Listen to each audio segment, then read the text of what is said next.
समझवनी हो कतना रह हाजीपुर चाहे पटना सुन ना खुश बनियो सही राजा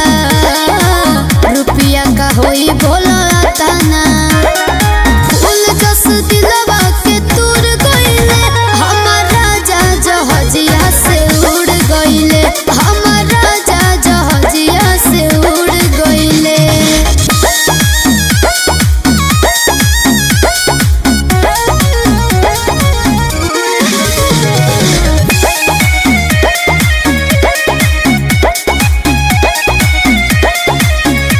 कैसे काटबो बिना उनके रतिया इहे सोची तो धड़केला छतिया